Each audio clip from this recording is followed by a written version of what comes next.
Next up on the Cosmic News Network, First Contact with Joshua Pope. Good morning, Earthlings. Good. How you doing today? Good. How you doing today? Welcome to First Contact Radio. Welcome to First Contact Radio. To talk about all these things we're talking about is because in life, everything is energy. Every single thing that's out there. Yo, it's First Contact with Joshua Pope. He's the man on the mic, just in case you didn't know it. Covering news from all around the globe, from the weather and space to UFOs. We'll talk politics and make you open your eyes. Conspiracy theories and government lies. We'll dig it all up and try to find the proof. Cause the times is demand the truth. It's time. First Contact Radio. We have arrived. First Contact Radio. We have arrived. First Contact Radio. It's time to demand First Contact Radio. We have arrived. First Contact Radio. Good morning, Earthlings. Welcome back to a new week, First Contact Radio. How you doing today? Glad that you could be here. Hope you had a great weekend. So let's look at what we're dealing with today, cosmic weather-wise.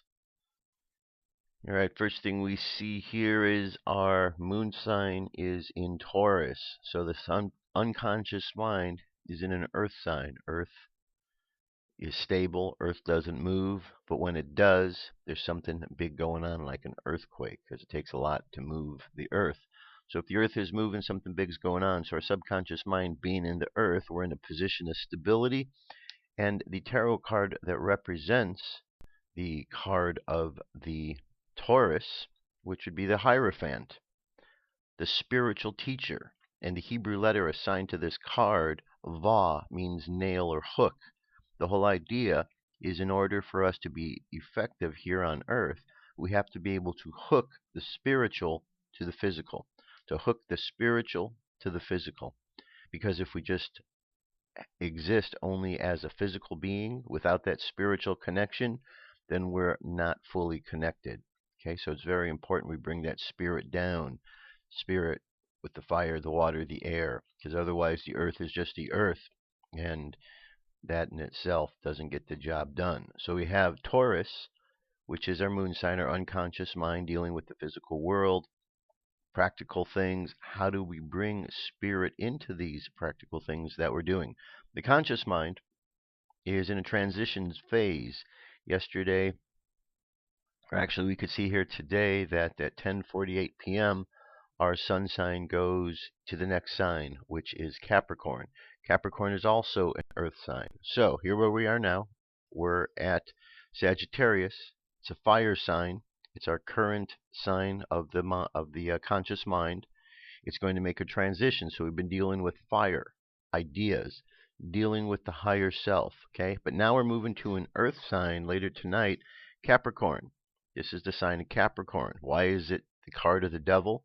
Because it tells us if we just get so focused on only the physical, then we miss out because we think that's all there is. We need to hook the spiritual to the physical so we don't get caught up in a state of ignorance. And that's the whole idea of it.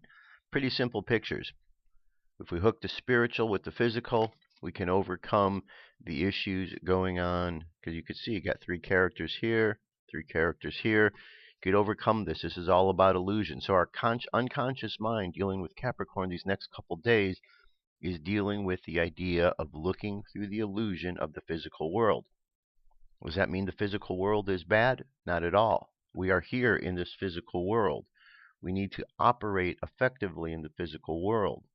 But the way in which we operate is not based upon only physical things. It's about what we do in the world of fire, water, and air to be able to make the physical world the way we want it.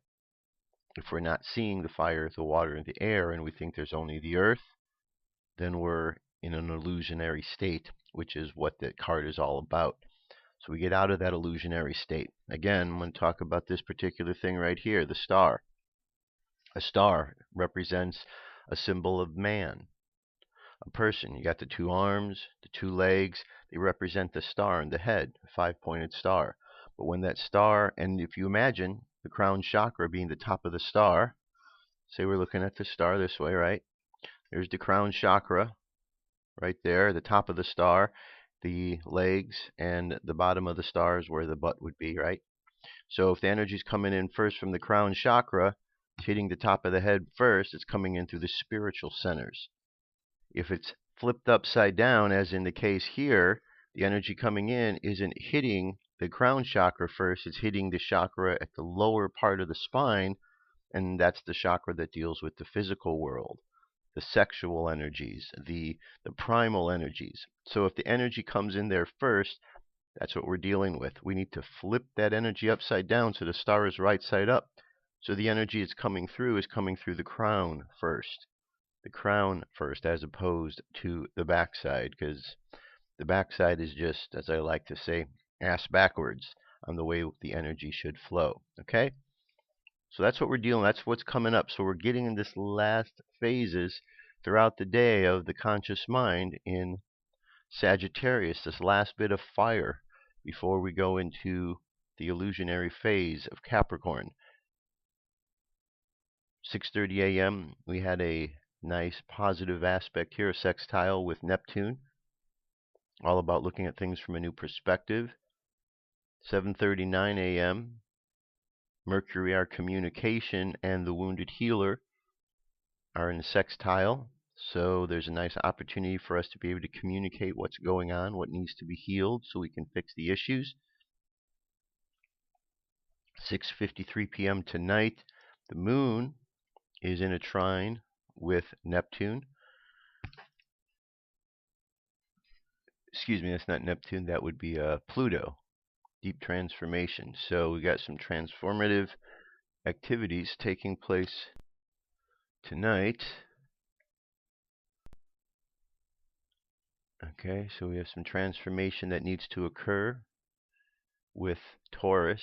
So Taurus is in a trine. Taurus, the physical world, appreciating ourselves, appreciating what's in the physical, but learning how to bring that spirit down. A nice opportunity to make some positive adjustments tonight. And then, of course, 10:48 p.m., the sun moves into Capricorn. Shortly afterwards, the moon sign and the wounded healer become activated, in which we need to look past the illusions of the physical to see that wounded healer inside. See what is stimulated in the morning, so in the evening we can deal with it. Maybe as we're going to bed, just kind of find a way to deal with it over the course of the evening. Okay, here's on the wheel, you can see how things move around in this counterclockwise direction. So the sun right here is currently on the line, and it's going to be moving from this house into this house, the house of Capricorn. Current moon phase is just about a full moon, 82% of the way there. This Friday will be the full moon, 3:11 a.m. Jewish calendar, today is the day of 9 Tevet. The daily thought is harmony. Harmony. This is the advantage we human beings have over the other mammals. Their brain and their heart are not a single plane, but we stand erect, living in two planes at once. We have a mind above, looking up to the stars, and from there all things begin. We have a heart below, pumping life into the mind's vision and drawing it into the real world. When the roles are lost, mind and heart become a marriage from hell. When they work in harmony, nothing can stand in their way. The Mayan Oracle, we are at a new wave spell which began yesterday. This is the wave spell of the dragon. The dragon, the very first of the symbols of the Mayan Oracle. See, it's right up here, the dragon. Today is a 2-dragon, which is the challenge. So the challenge in the dragon is all about birth and nurturing. So today is about the challenge of nurturing ourselves. The second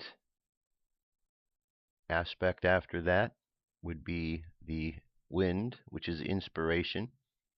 So today's all about being inspired, the timelessness that inspires us, working with navigation and synchronicity, challenged to use our free will and our hidden powers that storm gathering within us and what we're going to do with it. The phrase for today is I polarize in order to communicate stabilizing breath, I seal the input of spirit with the lunar tone of challenge. I am guided by the power of timelessness. Okay, space weather. Solar wind, 377.9 kilometers per second. Planetary index, 3 at the moment. Looks like we could hit a 6 over the next 24 hours. Large coronal hole opening up underside the sun here. See how that affects us. M-class flare possibilities at 15, X-class at 1.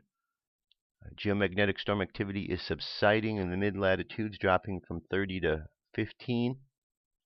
In the upper latitudes, dropping from 40 down to 20. Just remember the universe is inhaling and exhaling, so it's normal to see energy rise and fall. And last, looking at our sky tonight, look above the gibbous moon this evening for the 2 or 3 leading stars of the little Aness. They're lined up more or less horizontally. A slightly greater distance left of the moon are the Pleiades.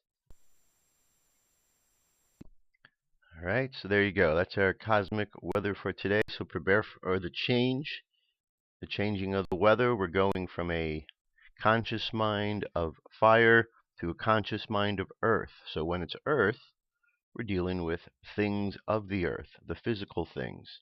This is a time when the activities and the events deal with physical things. We have Christmas coming up, and the Christmas season is really one that has become a very materialistic, earthy type of holiday season. So we'll get more into that later because I'm going to talk about Christmas today as we go along. But that's our cosmic weather to get us started. UFO News is up next.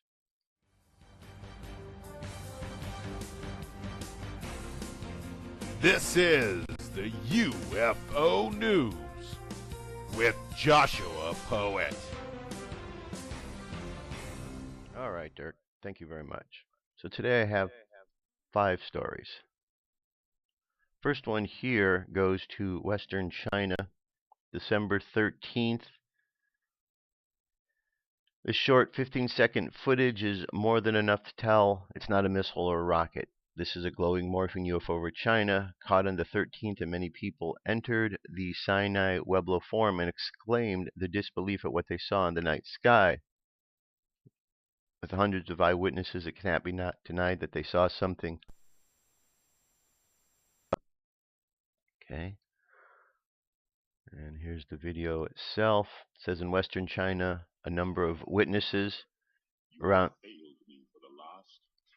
8:20 p.m. Sunday were shocked at the photo of an unidentified flying object in the cities of Xinjiang, Qinghai, Gansu, and other places. Internet users say they have seen in the sky, and they uploaded photos and videos to the network. In the picture, the white object has a tail like a flying saucer across the sky.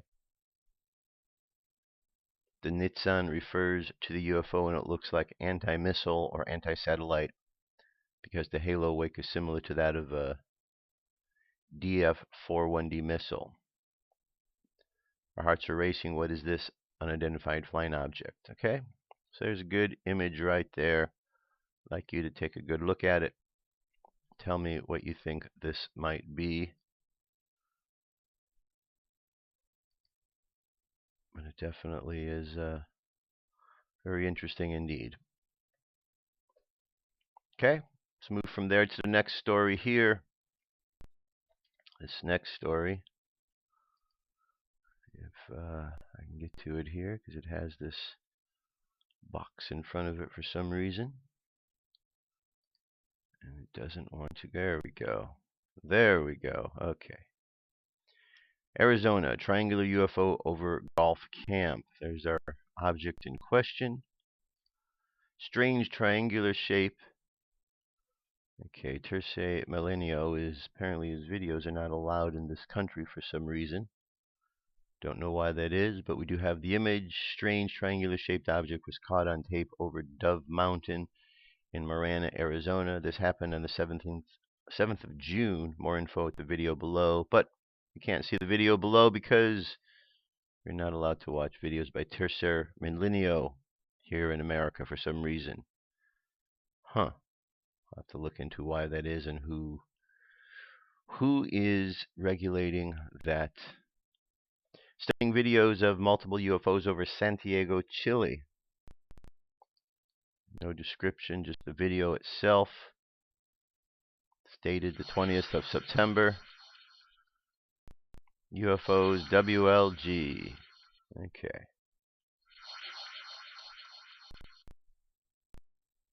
Let's see what we have here. This is Santiago, Chile.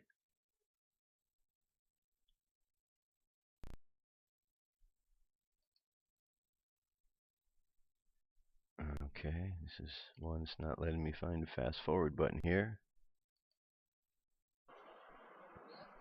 Okay. There's our object in question right there. So, I don't know what that is, but the video is available for you to check it out. And I'm moving on. Here's an interesting one. Alien gray seen in Russian woman's airplane selfie. This amazing footage of a gray alien seen in a Russian woman's airplane selfie on the 19th. And the video itself is 10 minutes and 56 seconds in length. Comes from Mr. Enigma. Okay, an alien captured. It's right here. So, again, the question is this real? Or is this something that was photoshopped in? There's definitely an image there. It definitely looks like the aliens that we have seen, the gray aliens. So we can definitely look at that and say that's the case. But whether or not this was actually taken when she took the picture, well, that's another story. Because we know that people fake things all the time, and this could be one of those. So I guess the mystery will remain until at some time we're able to find a way to figure that out, which, who knows? Who knows if we will or not? Here we have government records show that Churchill ordered a UFO cover-up. Britain's Ministry of Defense investigated a claim that Winston Churchill ordered a cover-up of a UFO sighting during World War II, according to the files released by the National Archives.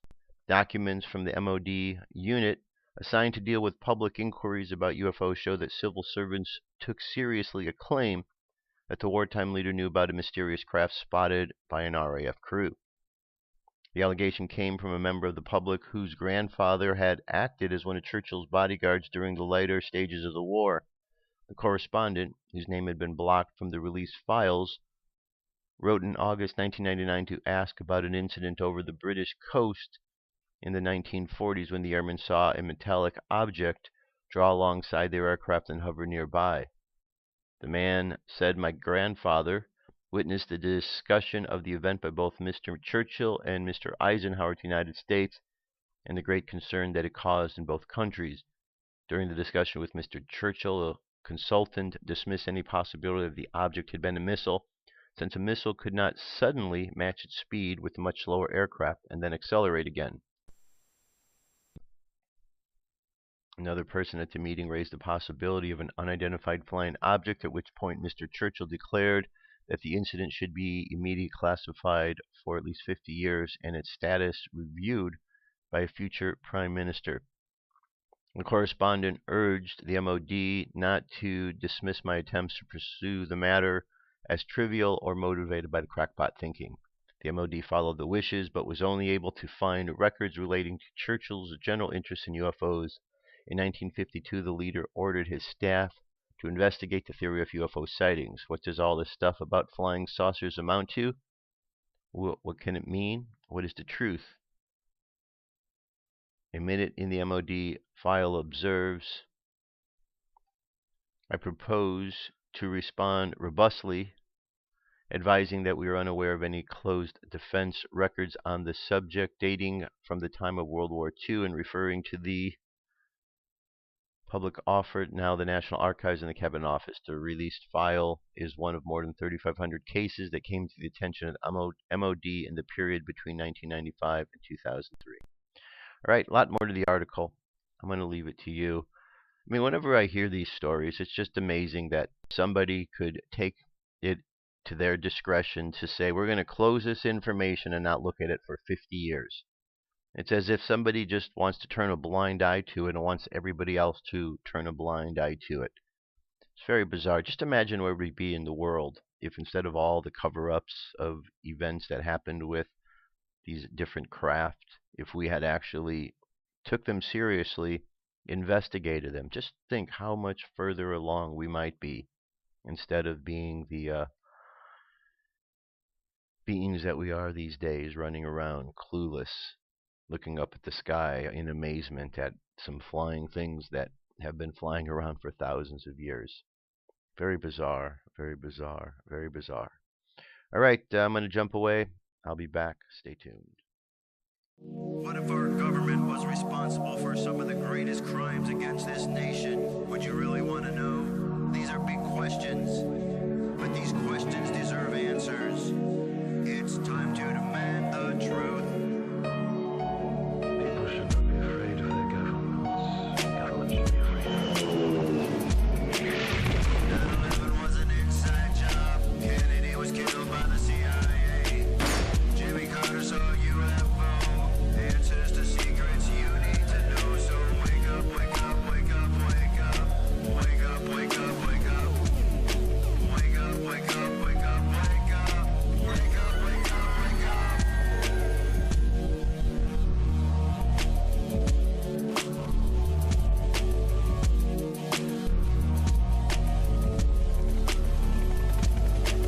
The evidence is overwhelming. Step past your fear, take a look. Illuminati lies keep growing, but they're illusion from your eyes. And wake up, wake up, wake up, wake up. Wake up, wake up, wake up. Wake up, wake up, wake up, wake up. Wake up, wake up, wake up.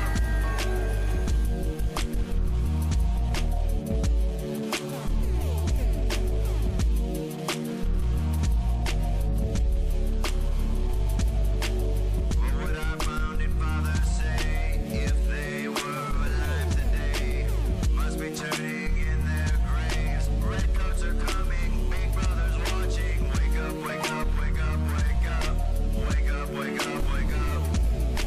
Wake up, wake up, wake up, wake up. Wake up, wake up, wake up.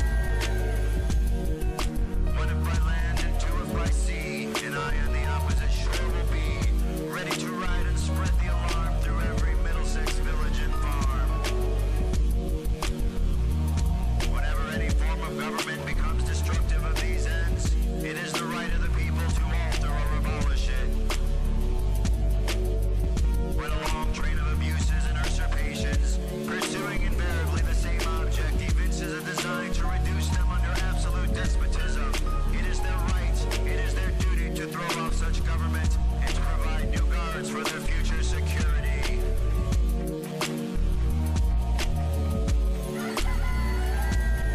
Wake up, wake up, wake up, wake up. Wake up, wake up, wake up. All right, let's continue on. Let us continue on. So, before I jump into a topic to discuss, today we're going to talk about Christmas and events around Christmas time, but I want to address some current events that are going on just so we don't pretend like we're turning a blind eye to the events. Apparently there's been some more terrorist attacks that we've heard about. Last night was the most recent one that took place in Las Vegas. You may have not heard about it, but there was a car that was going down the strip, apparently went off and ran through a crowd of people.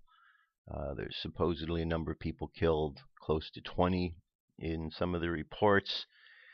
Eyewitnesses at the scene say that they heard the woman of the car hollering Allah Akbar as she was driving down the road and mowing through people. That's the phrase in Arabic which is saying God is great. So this woman was using a Muslim phrase, and obviously she was connected somehow to the Muslims. So let me address this for a minute, because there's a lot of people who have different ideas about what's going on. They say, oh, we need to not be so hard on the Muslims. There's a lot of good people there, and you know what? You're absolutely right. There are a lot of good people. But what we're talking about here is a numbers game.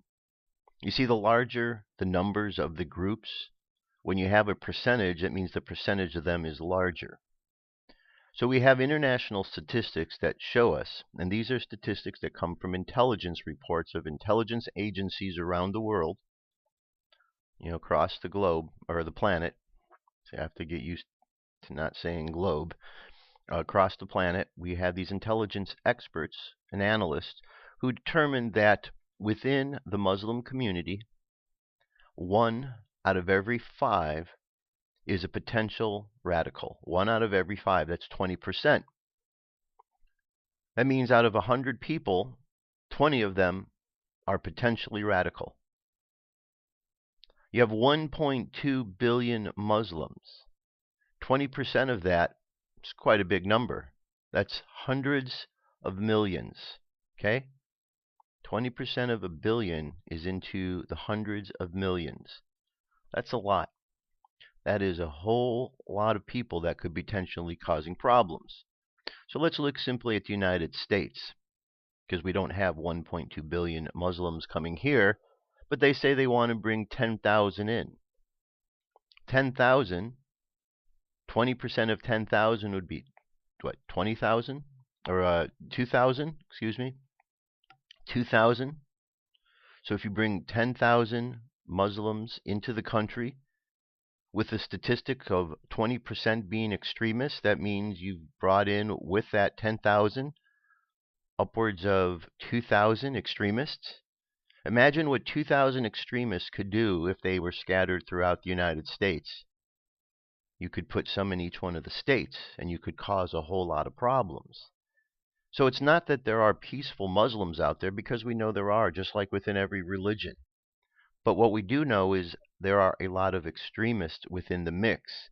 These extremists believe the opposite of what we believe here in America, the opposite of what Christians believe. They believe that they are supposed to go out and kill infidels, and an infidel, according to them, is somebody who doesn't agree with their teachings, someone who does not believe that Allah is the be-all, end-all God, and someone who does not listen to the words of Muhammad. Muhammad was a rapist, a murderer, a pedophile, a bigamist. He was not a good person, and this is the example that the extremists of Islam are following. So we can turn a blind eye and say, oh no, politics shows us that there's not a problem. We need to let everybody in which case we could be in big trouble. Or we could use our common sense and realize that nobody wants to invite a guest into their house that is going to come in and destroy their house. And this is the problem we're running into. People are coming into this country who've lived in another country with laws opposite of the laws here in this country, and they're expecting to come here, and instead of adapting to our ways, they want to bring their laws to this country. And again, people say, oh, well, that's okay, let them come bring their laws.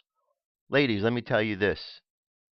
If Sharia law becomes the law of America, and that's a big stretch, but if you look at the statistics, and the Muslim groups that are here, when asked what they would like to follow, the Constitution or Sharia law, they would prefer Sharia law.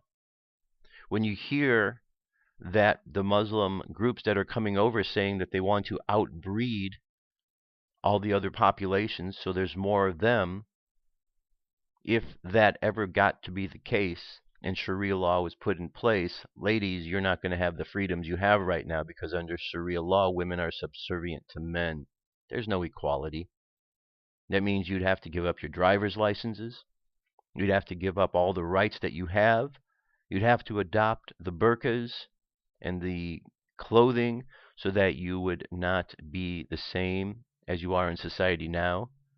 You would not be interacting with men the same way you interact. You would be interacting with them as if you were their servant, a second-class citizen. So for all of you ladies out there who enjoy your freedoms, enjoy driving a car, enjoy all the benefits that America has to offer, perhaps you should rethink your position on letting all of these Muslims in. And maybe understand that there's an issue. That the peaceful ones that come in are awesome, but the ones that come in that aren't peaceful, which represents 20% of the amount that we have coming in, there's a problem. And if we think about all the Muslims that are currently here in this country, knowing that 20% of them could be radicals, well, we have a big problem because there's quite a few number of Muslims here in the country right now. So while it is difficult to want to point the finger at a particular religious group and say there's a problem, it's the only sensible thing to do because there is a problem, and we could turn a blind eye to it. But if we turn a blind eye to it, we find that we're going to be in a big mess. And the reason we've gotten to this place is because the man in office is a Muslim terrorist. I've been saying it for years, as have others. But what we say has been ignored by the majority of the people because everything is politicized. And for that reason, we're supposed to turn a blind eye to the problem that's happening and listen to this man in office. He's probably laughing about how he's fooled America and how he's in office and how he doesn't believe in the same values and how he's letting in all of these infidels to come into our country to really change and cause problems. So there is an issue. We need to understand this issue. It's a numbers game. Yes, there are peaceful Muslims, but there are also radicals, and those are the ones we're concerned about because those are the ones who are in America causing problems. Those are the ones who are driving down the street and running over people or shooting people. Big problem. We need to not turn a blind eye to those. If we do, we're going to have a big problem. Again, we have another school closing I hear about today in New Hampshire because of terrorist threats. This is what we've become in America. A lot of people say that they support what the president is doing over these years, but this is worse than I've seen it in a long while, and many concur with that. So let's not turn a blind eye. Let's pay attention to what's going on because there's a numbers issue taking place with one group, and this group has many, many numbers to it, and when you take a small percentage, big problem. So let's not be stupid about what's going on. Let's pay attention and make sure that the people we're letting in are the kind of people we want to have in. And for those who are saying, oh, let them all in, let me ask, would you want to have somebody come into your house that potentially was going to cause problems? And wouldn't you feel like an idiot if you let them into your house and then they caused a problem or maybe even killed somebody? Wouldn't you feel really stupid about that? Well, that's what's going on in America. So let's stop being stupid. That's a big challenge because here in America we've been dumbed down quite a bit. Quite a bit. Okay, so that's my little 2 cents on what's going on in the world, and we need to pay attention and not be blinded by what the media is saying. Now, I'm going to switch gears because here we are at Christmas week, and I like to discuss during Christmas week what Christmas is all about and what Christmas isn't about. This is always a time where part of me feels like, I have a little bit of mixed feelings about doing these kind of shows because I know that people look forward to Christmas and they look forward to it for many, many reasons. And sometimes I feel like I'm bursting the bubble by saying, but this is what Christmas is about and this is what's going on with it. Nonetheless, people like to hear the truth and need to know the truths. So, that being said, let's explore. Christmas is a time when we're told that Jesus was born. The whole holiday of the Christmas season is about the birth of Jesus, or it's supposed to be. So the first question is Jesus really born during Christmas time? Christmas time being December 25th. The answer is no, Jesus was not born at December 25th. All one needs to do to find out when Jesus was born is to pick up the Bible and read through because there's a timeline that exists. And we know through looking at that timeline that Jesus was born 6 months after John the Baptist, who was born around Passover time, which puts Jesus' birthday in the fall sometimes. So I have a number of articles here discussing this exact thing. It says we are approaching the time of the year when the world celebrates the supposed birth of Jesus Christ. The jingles on the radio and television invade our sanity earlier every year, and the decorations now go up before Halloween. Anywhere we go, Christmas cheer is inescapable. For most of us, this is a season we struggle through, wishing it would rush by and be over. Yet it is also a season that requires us to be on our guard. Since we do not celebrate Christmas, we often stick out in a crowd. Such a difference piques the curiosity, and they may ask why we do not keep it. If we respond, Christ was not born on December 25th, can we prove it? If he was not born on that date, then when was he born? What are the facts? When the subject is broached, many Protestants and Catholics become quite emotional, often becoming firmly entrenched concerning the May 25th date in spite of the facts. Many simply enjoy the season and feel that actually the day of Christ's birth is irrelevant. Biblical and historical scholars are equally divided over the question as well. Christmas, however, is founded on the premise that Jesus was born on December 25th, and a person who is truly striving to follow the Bible will see that the celebration of Christmas is based upon falsehood. Okay? So, again, if you are Christian, if you are Catholic, if you are one who lives and breathes and follows the life of Jesus, and you still want to subscribe that December 25th is his birthday, then I'm going to suggest to you that you dig a little deeper in your studies and you find the courage to understand truly when he was born. When you have a birthday, do you like your birthday to be celebrated when your birthday is? Or do you want it to be celebrated 6 months later? It's not a tough question. It's a pretty simple question. And everybody likes their birthday to be celebrated at the time when it is to be celebrated. What's the point of celebrating it 6 months down the road? Yes, it's nice that we take the day out and we honor, but this Christmas holiday is lumped in with all kind of other holiday events so that the emphasis on Jesus' birthday is taken away. So it is very important to know when Jesus was born. Jesus was born in the fall, 6 months after John the Baptist, who was born around Passover, which is end of March, beginning of April. So that puts Jesus' birthday sometime in September, October, not December. Chances are he could have been conceived around that time, but he wasn't born then. So we need to know this. We need to know this about when. It's important, that's all. It's important. It's important not to be caught up in the illusion. Here, the illusion.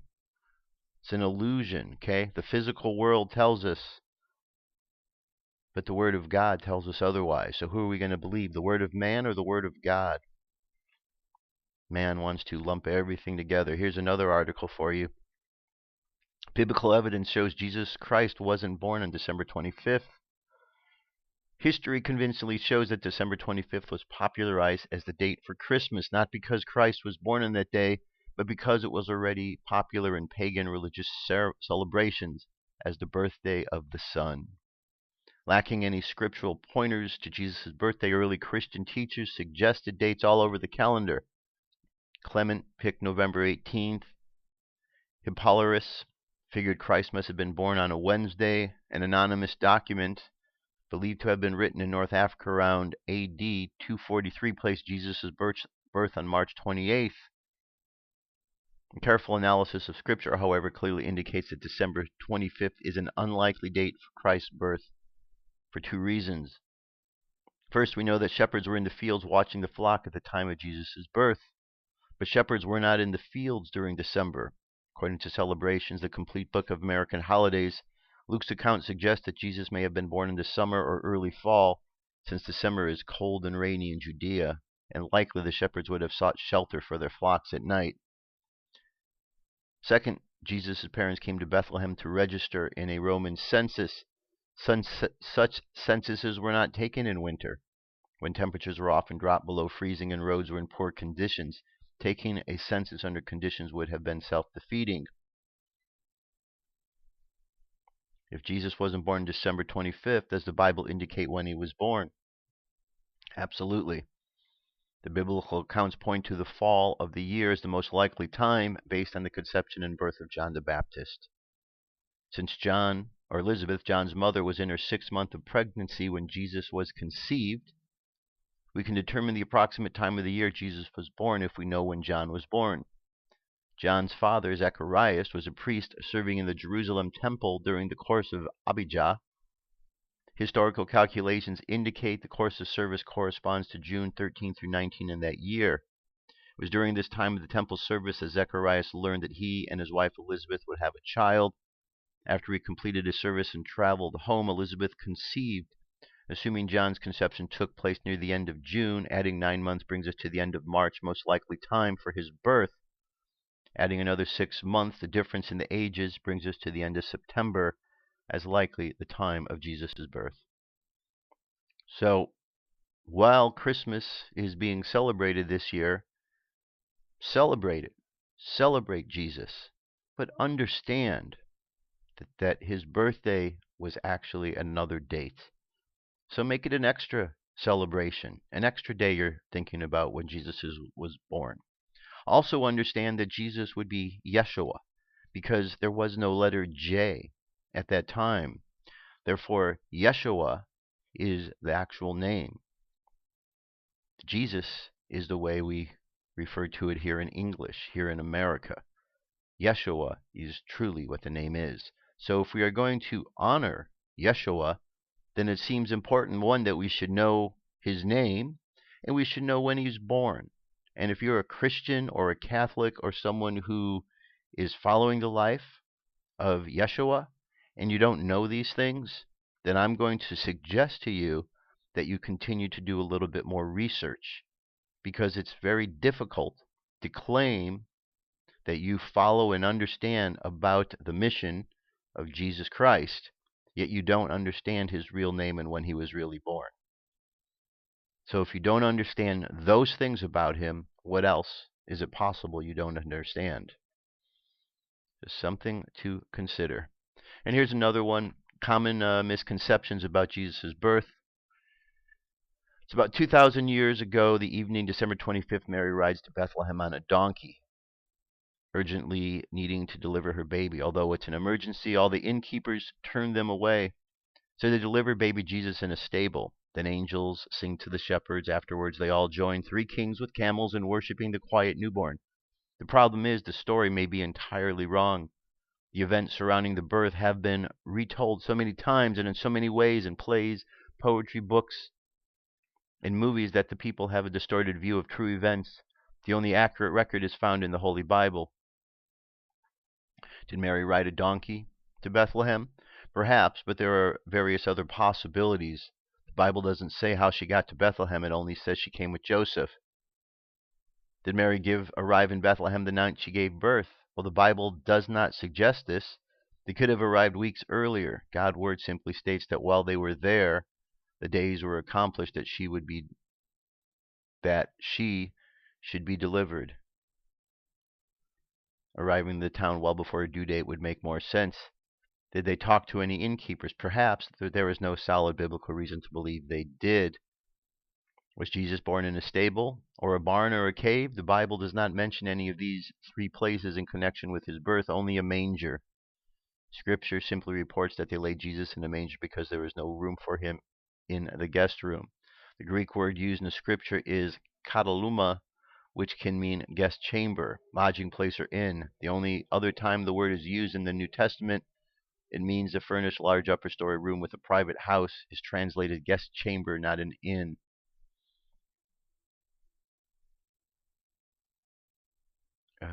Away in a manger, the baby awakes, but little Lord Jesus, no crying he makes. Though this is part of a beautiful song, we cannot be sure that Jesus did not cry. The Bible does not report this. Okay? So again, plenty of evidence is there. Now, I know that many who are Christian and Catholic are afraid to look at this. I've talked to many Christians and Catholics. I myself consider myself to be Christian in that I do believe in Jesus Christ as the Son of God. But I do understand that there is more than what the institutions of the churches have put forth into the world about who Yeshua truly is. And so I think anyone who is choosing to understand who and what Yeshua, Jesus Christ, is all about should know when he was born and what his name is. And if you don't, then please find out. And if you don't want to do that because you're afraid, well, then find a way to get over that fear, because it's really important. Very, very important. Okay? So there you have it. That is about Jesus and when Jesus was born. Tomorrow, I'm going to get into the discussion of Christmas a little bit more. I had a couple of other links and pages, but that's going to take a little bit more time, so I'll deal with that tomorrow. But I'm going to leave you with all of this info to consider about Jesus. And I want you to go look at these articles that are here. They post the various biblical passages where you can go and find out this information and find out for yourself. Don't take it at face value. I know there are many that understand Jesus was not born on December 25th, but there are equally as many who believe that that is the actual date. So just know, when you have a birthday, when do you like it celebrated? Plain and simple. So I'm saying, when this comes up, honor Jesus' birthday. It's great to remember, but know the truth of when he was really born, so that you can take time out during that day to honor him as well. Remember, people like to celebrate their birthdays on their birthdays. And I know you could say, well, Jesus is not just a person, he's God's son. All the more reason we should know when he was born. All the more reason. And if you don't, find out. The information's right there. It's not difficult. Or you can continue to believe the little box in your living room that blinks out and tells you how to think. Talking about the television. Choice is yours. Man or God? Which one will you believe? All right, that brings us now to an article. This is over at Body, Mind, Soul, and Spirit. 14 things to stop saying if you want to find love. Now, this is an important article here, and the reason it's important is because we understand that in the world that we live in, if we want to get something in life, we have to say what we want. However, oftentimes we sabotage ourselves because we reinforce the things that we don't want. So in which case we have to learn to stop saying the things that hurt us or push us away from the things that we're trying to get. So here is one of these examples. 14 things to stop saying if you want to find love. Diandra Schulman. If you want to find love, it can be hard when you look around and notice that seemingly everyone else is paired up except for you. It can make you feel as if there is something wrong with you or that the universe is totally against you. It can be very disheartening. Trust me, I get it. However, the good thing here is to understand that the only reason we ever find ourselves alone is because we expect to be alone. Our world is shaped entirely by our expectations and beliefs. Fortunately, if a person can change his or her expectations about relationships, the law of attraction will bring him or her a compatible mate to love and cherish. So how do you change your expectation if you find yourself alone? Well, one of the most effective things you can do is to change the way you speak about love and relationships. Often when we feel jaded about others, this comes across in our speech. Then once we start talking about our insecurities and disappointments, we amplify them with the law of attraction. So if you want to find love, here's a few things I suggest you stop saying if you've been saying them at all. Each of these phrases below has the power to repeal the relationship you are seeking, as they each reinforce the limiting belief about love. So here's 14 different ones. 1, nobody loves me. 2, I'm going to die alone. 3, I'm going to be an old maid or bachelor. 4, there are no good men or women out there. 5, I'm too old to find love. 6, I'm not attractive enough, smart enough, funny enough. 7, I don't make enough money to support a spouse and family. 8, good men and women are hard to find. 9, I get nervous talking about men or women, talking to men and women. 10, they only want me for my money. 11, they only want one thing. 12, you can't trust men or women. 13, relationships are hard. 14, what if I never get married or find the one? It's always wise to be selective about our word choices, especially in regard to the things we really, really want. If you want to find love, please take care and make sure your language isn't holding you back. Have you ever heard of any other common negative phases about love and relationships? Comment below with those words or phrases. So, very important, because fire, water, air, and earth. Okay, spirit flows through all things. Fire are the ideas that are expressed, water's the emotions, words are the actions, and the fire, the water, the air combine to make earth. Okay, so our words in this universe that we're understanding from the Kabbalion is a mental universe, operates based upon the phrases we say. So when we say things, we can manifest what it is that comes out of our mouth. And then our continual belief in whether we are going to get that or not affects that. So if we want to have anything in our life, in this particular case, a relationship, then we need to find a way to make room for that in our lives and find a way to stop being a victim and putting out words and phrases that push away what we want.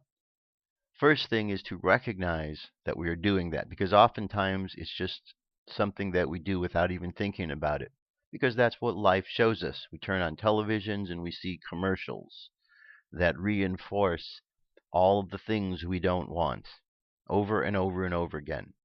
We listen and see the billboard signs and the movies and on and on. There's a lot of reinforcing of things that we don't want. And so we follow these examples thinking it's the only way. And then when more doubts and fears are thrown into the mix, it's really challenged. So what we need to do is be strong, be confident, and understand that we can get whatever we want, but we need to use the proper wording and phrasing to not only say the things that are going to help us, but to avoid saying the things that are going to hurt us. That is often the challenge in itself. All right, here's a message for today. It's from Archangel Michael. The process of processing Archangel Michael, December 20th, 2015. Channeled by Daniel Scranton. Welcome. We are here to serve and assist you. Processing occurs on many different levels of your beingness. Most of you start out by processing something mentally. You want things to make sense. You want to understand. Next, you have an emotional processing of an event, or of certain information. The emotional processing is usually where you get stuck, and sometimes you back and forth between the mental and the emotional processing. And this is how certain circumstances become patterns for you. It is so that you can move past the mental and the emotional processing. If you move past emotional processing, you often move through a physical release. This you sometimes experience as tears or laughter, even a smile.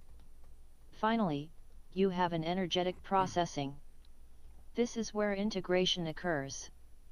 This is where the work that you have done pays off. It is like getting a part of yourself back as your energy field becomes clearer, less dense, and more open. When you are open energetically, you are far more receptive and far more creative. You step into your creative beingness. So what we are suggesting here is that you take note of where you are in the processing process. Notice when you are stuck and make it your intention to allow the process to go smoothly and without your interference. Being willing to process means being willing to let go of control. Instead, you want to become the experiencer of the process, the experiencer of your evolution, and of your ultimate ascension. We are Michael. We are infinite. We are love. Okay. Very good, very good. It's important that we remember these. We are infinite. We are love. We have so many blessings and opportunities available to us. We just believe the lies too often. We get caught up in the illusion, okay? Every single one of us is going to have to deal with this. Whether you believe this is real or not, The idea of illusion is definitely real. And we need to understand what is the illusion in the world that we're looking at and what is the reality. And we need to be able to understand the difference. There's a lot of different ways to do it, but if we just get caught up in the illusion, then we're not going to be seeing the truth of what's going on. And therein lies the whole problem. We are caught up in an illusion. We need to dispel this illusion in order to see properly, to realize that the earth, the physical, the material is not the be-all, end-all. We do not have to be chained to the pillar of ignorance because we think that earth is all there is. We need to connect spirit with the physical so that we can actually be fully integrated beings. Okay? So, let us move forth to our meditation for today. Close your eyes. Take a deep breath. And exhale. Take another deep breath. Exhale. I want you to imagine looking in the mirror. And as you look in the mirror, you see yourself. And you see yourself like a puzzle. And as you look at yourself, you can see the pieces that are put together. And you may find that there are a couple pieces missing, put in the wrong place. So you take those pieces and you put the pieces where they need to go, and you add the pieces that were missing. And as you do this, you feel different. You feel as if everything is whole. And once all the pieces are in place in the way they need to go, you find that your perspective of the world changes. Because you see things from eyes that are now clear and open. And you're able to see past the illusion of the physical world. And you realize that while the physical world exists, there are energies beyond this which all are affecting this world. And we realize that the things that we think, feel, and do all affect what is going on, and that we could affect our physical world tremendously by just being aware of the fire, the water, the air, the ideas, the emotions, and the actions that we take in the world each and every day. So we understand the things we need to say to help ourselves. And equally as important, we understand the things we need to avoid that are hurting us or holding us back. And those would be things that just keep us caught up in the illusion. So we pray, Heavenly Mother and Father, that this day our eyes might be open, that we see the reality of the world, the reality of the spiritual as it flows through the physical. And that in this understanding we know that we have the ability to make the positive changes to this world simply by bringing your kingdom of divinity into our lives each and every day. And we thank you, Mother and Father God, for all of the opportunities and blessings you give to us. May we share these blessings with one another, that we move forward with the grace and beauty and blessings of God, life, love, and all that exists. Let the subconscious mind continue on the journey, a journey of looking through illusions and seeing the truths. And let the conscious mind come back to the present moment on the count of 3. 3 coming back to the present moment filled with confidence. 2 coming back to the present moment filled with faith. And 1 coming back to the present moment happy, healthy, and whole. Happy, healthy, whole. Take another deep breath. Exhale and open your eyes. That's it, my friends. That's the show for today. Thank you very much for being here. Today's show was about illusion, looking through the illusion. It's very important. That's why I keep bringing it up and talking about it over and over. Because the physical world shows us an illusion. When you walk about today and you travel in the world, you're going to see the illusion loud and clear. You're going to see it when you walk by a TV or when you listen to the radio or when you read the newspaper or look at magazines or just interact with others. You're going to see the illusion in full effect. But you are also going to see reality, because this world is filled with those who are able to see through the illusion. So let's make the effort today, my friends, to see past the illusions, to see what's real, to see and understand the fire, the water, and the air that is affecting what's going on in our physical world.